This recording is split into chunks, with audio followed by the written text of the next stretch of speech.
Hey guys, it's Dr. Linda Goggin. You can call me Sunny. And here I am. Today I'm going to talk about something that I'm just learning about that I'm pretty excited about, which is the research around how hydrogen can help a body heal. And this research comes from an amazing professor and researcher who is in Japan, Professor Shigeo Ota. And he was the first person to characterize how hydrogen can help in the body. Interestingly, before his research came along, we really felt as though hydrogen was inert in cells and it was not something that we could use to heal. And so this is very important information because it might help your health. It might help the health of somebody that you love. So without further ado, I'm going to go ahead and get into it. So Dr. Ota is a professor emeritus at Nippon Medical University in Tokyo, Japan. And he got his PhD from the University of Tokyo in 1979. He's served as the honorary president of the Japanese Society of Mitochondrial Research and Medicine and the Japanese Biomedical Society for Molecular Biology and the International Society of Hydrogen Medicine and Biology. So his publication citations, guys, over 17,000 publications. And his H index, which is like how often you're cited, is 70 in hydrogen medicine, and that's amazing. That means that people all over the world are looking towards him because he, I guess, would be considered maybe the godfather of hydrogen medicine as a way to help healing. And if you look him up on Google Scholar, his first article back from 2005 has been cited over 2,700 times. So what that is to say is that he is a really important player in helping people understand how hydrogen might help. And who am I? I'm just a family doctor turned into a functional medicine doctor because I got sick. And I'm looking for ways that we can get the most benefit with the least harm and get people feeling better. And so hydrogen may be something you want to take a look at. And let me just go through the research a little bit so you understand a bit more about why this could be helpful for you. First off, if you haven't heard of something called reactive oxygen species or oxidative stress, lots of people take antioxidants as supplements because they're trying to correct this increase in inflammation that comes from something the body naturally does but can go awry, particularly with infections, toxins, exposures, stress, and years aging. We start to build up more of these reactive oxygen species. And what can happen then is this can lead to illness. And when we look at how free radical stress manifests in the body, we see it in every organ system. So in the heart, in the gut, in kidneys, skin. I see people with complex medical illness, and sometimes it's all over the body. And if your doctor has ever said, we need to get your inflammation down, well, the doctor that you're talking with is referring to this free radical oxidative stress. Now, some free radicals in your body are actually kind of important. They help us with healing and cleaning up things that are not right. And some are very damaging. So when Dr. Oda decided that he was going to look at hydrogen, let me tell you a little bit about how he discovered this could be a novel antioxidant. And when I say novel, I mean it is truly unique because many antioxidants, they really cannot reach the tissue that they need to help. And what's cool about hydrogen is it's so super tiny that it can actually reach all of your tissues. So back in January 2005, here's a little bit of background to help you understand. So you see on the left side of this reaction, oxygen. Oxygen can interact with electrons and make different compounds that have increasing ability to create damage. And so the hydroxyl radical, which is on the right, is something that we want to limit and we want to be able to quench because it can have so many damaging properties. In between oxygen and the hydroxyl radical are superoxide and hydrogen peroxide, and these are important substances. So we really don't want to quench them because they help us clean up when stuff's not working in our body. Okay, so we want to selectively reduce hydroxyl radicals because it has such a powerful ability, and peroxynitrate, which is another one, has a powerful ability to damage the body. But we have to have enough oxidative stress so that we can repair. So we just don't want to go all the way to the right. And that's what it seems hydrogen gas is able to do. And here's one of the first slides. This is from that paper in 2005, looking at the effect of hydrogen gas on these different components, such as superoxide, nitric oxide, hydrogen peroxide, and those we don't want to reduce. And on the right, we have hydroxyl radical. And we see when we add hydrogen gas, there is a reduction in the hydroxyl radical. So going on, we're looking at one more slide, and this is showing cell living or dead. Okay, red is dead and green is alive.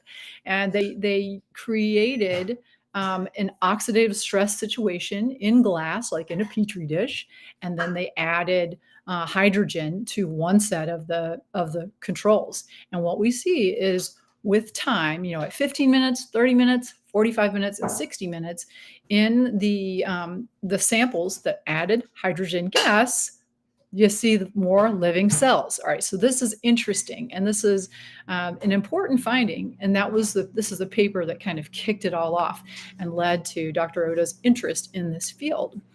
And after that, you go, well, how could this possibly help people, right? Could this help people? And now when you look at all of the PubMed, you go to PubMed and you search hydrogen as a health benefit. Over the past 17 years, more than 3,000 articles have been published. You see it's going up rapidly. And my prediction is that whenever we find something that does not harm and helps a bunch, people are going to be very interested in this. So you're going to continue to see these publications going up. And, why is this different than other antioxidants? I alluded to this before when I said that it can get into tissues and cells.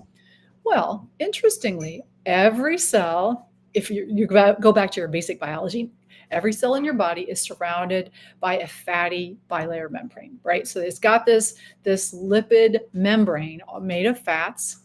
And in order for things to go through that, it either has to go through a channel where it's protected or has to be able to dissolve in fats. Hydrogen is so tiny, if you recall from the periodic table of elements, it's the tiniest one, and hydrogen gas is so small that it can pass right through the cell's membrane. And it can also dissolve in water, right? So it is a unique type of compound that is happy in water, happy in fat.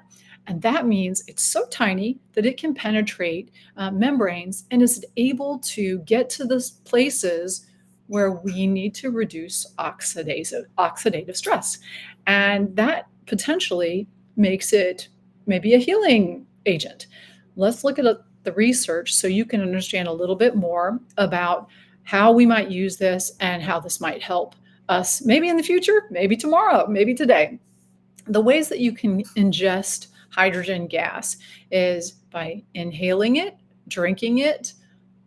Intestinal bacteria actually produce some hydrogen gas. We can take a supplement that will generate hydrogen gas in the stomach.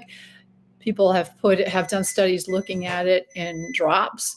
It can be transferred through the skin by hydrogen bath or hydrogen cosmetics. So these are the different ways that you could get some into your body. And what we see when we are looking at the research that I'm going to go through for you is it reduces inflammation. It helps stimulate energy production in the body.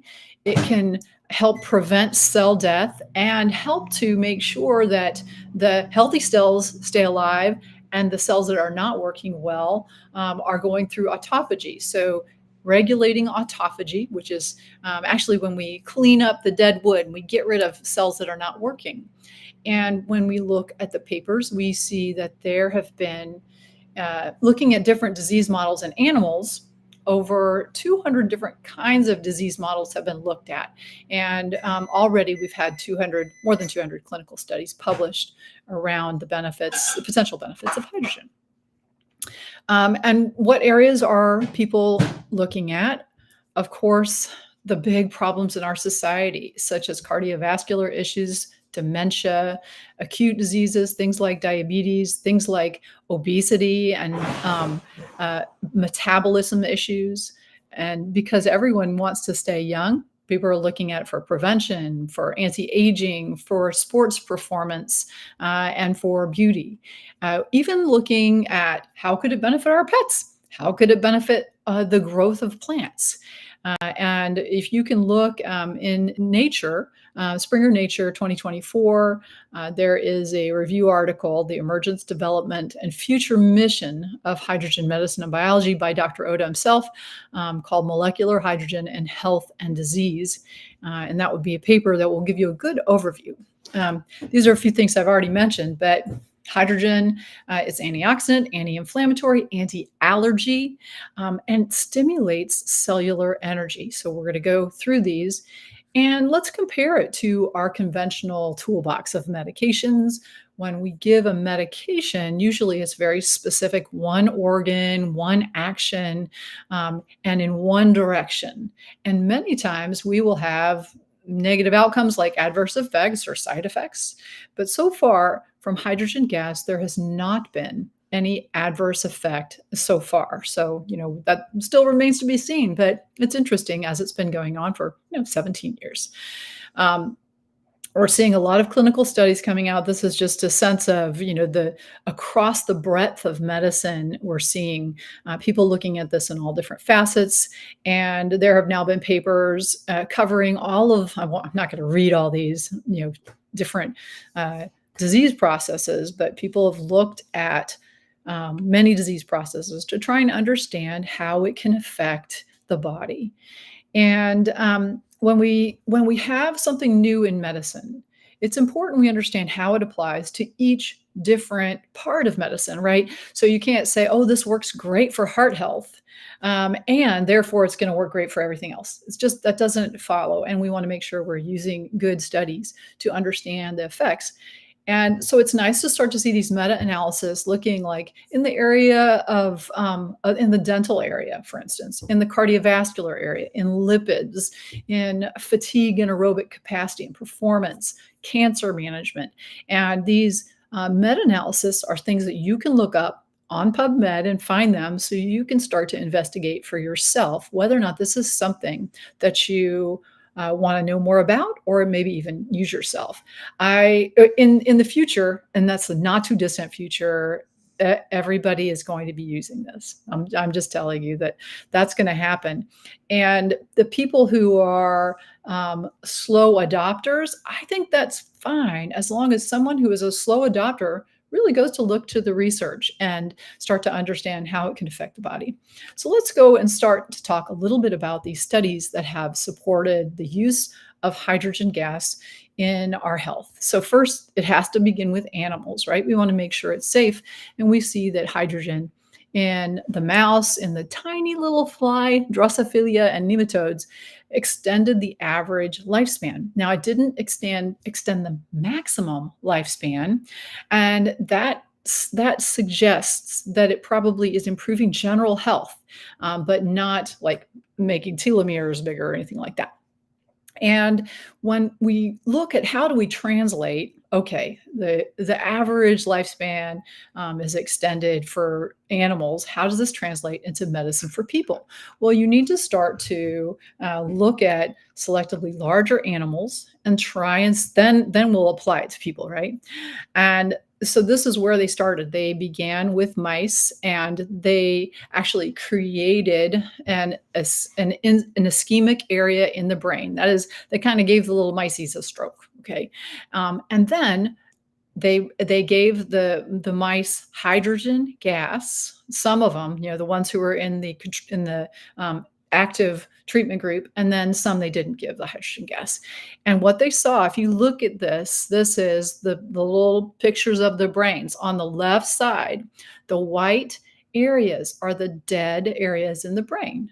And on the right side, you're seeing the hydrogen gas where the dead area is reduced using the hydrogen gas. Well, this was so interesting. They were like, wow, this is like mind blowing. Not only that, because this was so profound, it didn't take long before they were able to move into using this with people. And so 25 people who had had a stroke were inhaled the hydrogen gas, 25 didn't. And you look at the difference, and we have a statistically significant finding of improvement in rehabilitation and an improvement in what we're seeing on the MRI in the people who inhaled hydrogen gas. Interesting, right? And so now when we go on a little further, because we look at animals first and we want to translate it into people. This is another study showing after little mices have had a cardiac arrest and had been resuscitated, they gave them hydrogen gas. Some of them they didn't. And what we see is, in terms of who survived and who didn't, big difference. The hydrogen group, 23% died. The control group, 69% died. Huge difference there. And then in terms of memory, they tested the memory with, however you test mice, it has to do with like little, puzzles and things like that. In the hydrogen group, we see a maintenance of some memory ability and maintenance of motor ability, whereas these were lost in the control group that was not using the hydrogen gas. And so then this was such a dramatic effect on the mice. What was decided was that it was very safe and it was reasonable to try in people. And so this was published in 2023 in Japan. And this is showing after a cardiac arrest in people, they had some of them inhale hydrogen and some of them not. And what you see is they're looking at sequela. When you look at the green bar, that is people who had problems after cardiac arrest, sequela, right? So weakness, memory problems, all of these kind of issues. Almost half of them had no sequela after their cardiac arrest, where we see only 21% after cardiac arrest in the control group who did not get the hydrogen had no sequela. And okay, let's look at the death, little Grim Reaper there on the right. 39% of the people who did not get hydrogen gas died after the cardiac arrest. Only 15% of the people who got hydrogen gas died. So this is huge, right? And what happened was 40 minutes after the heartbeat resumed, they put the hydrogen gas on there, okay? But the question is, why does the effect persist? And that's what we were looking at, or well, not me. I mean, I'm just telling you about the study. But part of this has to do with the ability of hydrogen gas to pass the blood-brain barrier, and understanding that we've typically thought of the blood-brain barrier as being kind of keeping most stuff out, but it's so tiny, able to be soluble in fat, making it able to pass the blood-brain barrier. And that's why we're looking at it in Alzheimer's disease, in neurodegenerative issues, and other things that might cause cell death and might cause energy decline in people. Because most of the things that we swallow or even put in the vein cannot always cross the blood-brain barrier. And so looking at, mice that have been stressed, half given hydrogen water, half not, what we see is an improvement in memory ability in those who were given the hydrogen water. And so now the question is, does this translate to improvement in memory? And could this translate to improvement in people's memory if we were able to give people hydrogen gas?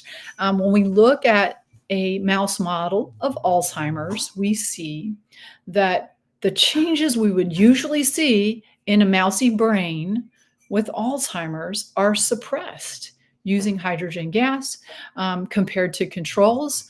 And that's really, really exciting because right now we do not have a lot of great treatments for Alzheimer's, and so many of us are touched by this terrible issue. So when we're looking at, we want to try and look at good studies, randomized studies, double blind placebo controlled trials. Really, these are the gold standard. And when we are evaluating someone with Alzheimer's disease, we evaluate them using cognitive scales, right? That's one of the ways they're evaluated. And when we think of the approved treatments, like donazepam is one of those medications that we give people with memory problems related to Alzheimer's. And this will slightly slow the cognitive decline and may result in, a couple of points better on a cognitive scoring. And what this study showed in people who had mild cognitive impairment, so that's not full-blown Alzheimer's, right? Mild cognitive impairment is sort of a Alzheimer's light or maybe pre-Alzheimer's. Not everybody with mild cognitive impairment goes on to have Alzheimer's, but people with memory problems and who have this special gene called ApoE4 that increases the risk of Alzheimer's. And they had the people who had the ApoE4 genotype, half of them drinking hydrogen water and half of them not. And what's nice about water is that you can pretty easily do a placebo control because people don't know whether or not they're getting the hydrogen water or not. And in this randomized double-blind placebo-controlled trial, what we found was an improvement in the cognitive scoring. And the blue dots are the scores. And what we're seeing, that's the score change. And when we're seeing, we want this to what we're looking at is improvement. So that's really amazing because we don't have anything except for, I think, the RECODE protocol has shown some very good improvements in people's cognitive scoring too. So, I mean, this is, thinking about, should you check for ApoE4? Well, if you have ApoE4, that gene, you might be wanting to drink some hydrogen water to try and ward off whatever's happening. This is just a case report, but I think what we want to look at is that in a person with Alzheimer's disease, you have someone taking care of that person, and one of those things, bowel habits and getting to the bathroom is so important. And this is just one person, but the report is showing a significant improvement in fecal incontinence, which is for a caregiver very helpful. And when we look at the MRI, we're seeing more active motor bundles, which this is just one person, but don't we wonder if what would happen if we looked at a lot of people, improvement in the motor activity in the brain. And these are papers out of China and Korea showing improvement with hydrogen gas inhalation on people who have Alzheimer's and markers for Alzheimer's. So this is pretty interesting. All right, so now let's talk a little bit about the effect of hydrogen water on metabolic syndrome, because it also affects many of us. When we're trying to study something in the lab, we will create a model that's in animals, right? And so there's a model in animals, the BDDB mutant mice. They can't regulate their appetite. They eat a lot. And the question is, how could hydrogen affect the mice, right? So basically, what they found is, given the special mice sort of set up for metabolic problems, set up for diabetes, so it's a mouse you know is going to get diabetes, and a mouse, and then a mouse that's going to get diabetes, but you give him the hydrogen water. What happens? We see a reduction in body fat, a reduction in their overall glucose, in their insulin, and in their triglycerides. So basically, that means that their metabolism has been normalized by adding hydrogen water.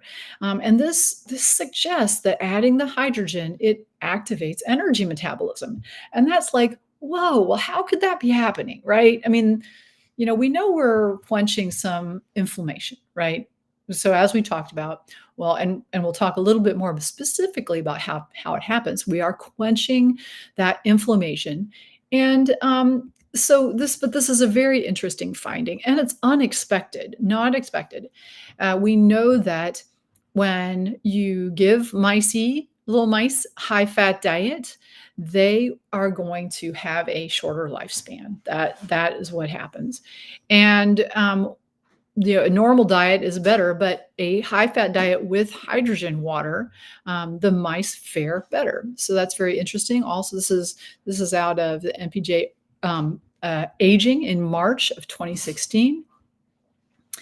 And when you look at the analysis, you see an improvement, and this is a randomized, double-blind, placebo-controlled, right? That's what we'd like to see. Clinical study done in Japan, looking at people, their body mass index, total fat area, waist circumference, and hip circumference, seeing a statistically significant improvement in these markers. So I think that when you think about how in Japan, 80% of the fitness clubs in Japan have not hydrogen water, hydrogen that you breathe while you work out. That's because it improves endurance, improves personal best records. It can help prevent injury. It will reduce your fatigue, and people are going to get more benefit from their exercise. Then we couldn't leave out cancer, because cancer is such a fear for many of us, and not just cancer itself, but also the therapy, because cancer therapies are very hard on people. There are side effects, and people feel crummy during the whole time that they're treated. Looking at, and this is a systematic review of molecular hydrogen therapy and cancer management in 2023. What has been shown is a slowing of disease progression, an improvement in the immune functions, and a reduction in the side effects from treatment, as well as an alleviation, a synergistic effect with hydrogen and treatments. So it doesn't get in the way of treatments. It helps your body be able to respond. And when we're kind of wondering, like, well, if you put hydrogen in water, it will dissolve quickly. So you've got to drink it fast, okay? So the question is, if we know hydrogen is gone from the body after, a half a day to a day, why is it having this prolonged effect? Well, the fact is, what we see is when we add hydrogen, we start to produce more signal molecules that will have downstream effects. So when we think about the hormone ghrelin, which helps you in terms of managing your appetite, or FGF21 also enhances energy metabolism. These are the signals that when you give hydrogen, they increase, and that means that the hydrogen benefit goes on, and it's not just while it's in the body. And wondering why the mechanism, how it's working, how is it exactly working. This is a paper from 2023 showing basically a reason that this has a prolonged effect. So this is a big breakthrough showing that in porphyrin molecules, adding hydrogen gas can help repair porphyrin molecules that have been oxidized. And when I see patients with complex medical illness, specifically with mold, I've checked people's porphyrins, and sometimes I find that they have an acquired porphyria, like their porphyrins in their body and the metabolism of porphyrins and the production of porphyrins is mixed up. It's not right. And to repair porphyrins in the body affects many, many different molecules, many enzyme systems, many body systems. And so this is probably a big part of how hydrogen has its effect, because we see porphyrins in hemoglobin, So hemes are a beautiful molecule. You see it there in the center with iron in the middle, that will carry oxygen in the blood. So critical importance in the body, right? And when we have oxidative stress, it can make it so they do not function as well and they don't break down normally and can create toxic metabolites. So we see that oxidative stress in muscle tissue or myoglobin also involves porphyrins that ain't working right, and oxidative stress in other membranes like mitochondria is a really membrane rich uh, organelle. And so when these porphyrins get oxidized, they do not work as well. And what we see is that hydrogen can repair and activate the oxidized porphyrin, and this will take bad things and make it better without side effects. And that's very interesting, because we see porphyrins in all different kinds of living organisms. It's probably part of the reason why when we apply hydrogen water to plants, plants are going to do better.